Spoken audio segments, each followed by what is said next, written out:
Good morning. It's Thursday, February 1st, about 6 a.m. Central Time. Overnight, the precious metals are weaker after yesterday's volatile session. You have April gold down $18 at $20.48. March silver down 43 cents, $22.73. March copper down 4 at $3.86. And April platinum down 14 at $9.17.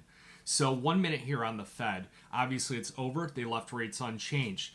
It was the post-conference discussion with Fed Chairman Powell that really rattled the markets. All I needed to hear was one sentence and the tone of his voice, the way that he was expressing it, and I knew the way this outcome was going to play out. He said the committee does not expect it will be appropriate to reduce the target range, that's 5.25% to 5.5%, until it has gained greater confidence that inflation is moving sustainably towards 2%. That was really showing you that he's in a holding pattern. He's going to stay with his hawkish ways, and they're going to stay higher for longer at the moment. So when does the Fed historically cut rates? Well, when there's signs of economic distress. We just don't have that in any capacity at the moment. So if you go to the CME's Fed Watch tool, you look at the March meeting now, there's only a 35% chance of a 25 basis point cut. You go out to May, that's where things get really interesting. 62% chance that they cut only 25 basis points, a 32% chance that they make a big leap to 50 basis points. 50 basis points would really rattle the market, and it would note that something very big and very off is going on right now. Remember, gold likes the timing, the pace, and the depth of the interest rate cuts. It also monitors the dollar, yields, economic data, and the technical picture. If you get that trifecta where you get the Fed cutting aggressively, central bank buying, and geopolitics stay elevated, you could see gold really break out to the upside. So we're going to have to monitor the data. We do have 2 more inflation points. We also have annual revisions to CPI.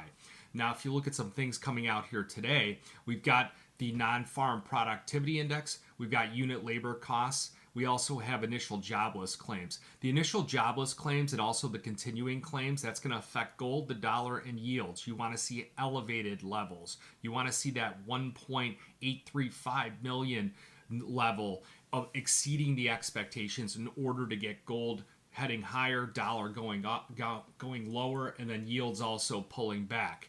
Now, you all also have ISM Manufacturing Index. They expect a rebound on that. That'll impact the copper market. And then for you platinum and palladium lovers out there, construction spending. And you also have lightweight motor vehicle sales. So getting into the charts here, the trend on gold is neutral at the moment. You've got to break over 2074 on a closing basis, and you'll trigger the next wave higher where we could start to threaten that 2100 level. Now, I think that gold remained elevated after the Fed decision because of the liquidation that was going on in U.S. equities. I think people were looking for a small safe haven spot to park their money. We saw all the normal guys getting an allocation of funds moved into it. Things like the dollar, things like crude oil, things like the treasury markets at the end of the session, and that's where they stabilized. Your critical level of support on the gold market, the 200-day moving average, which is going to be 2028.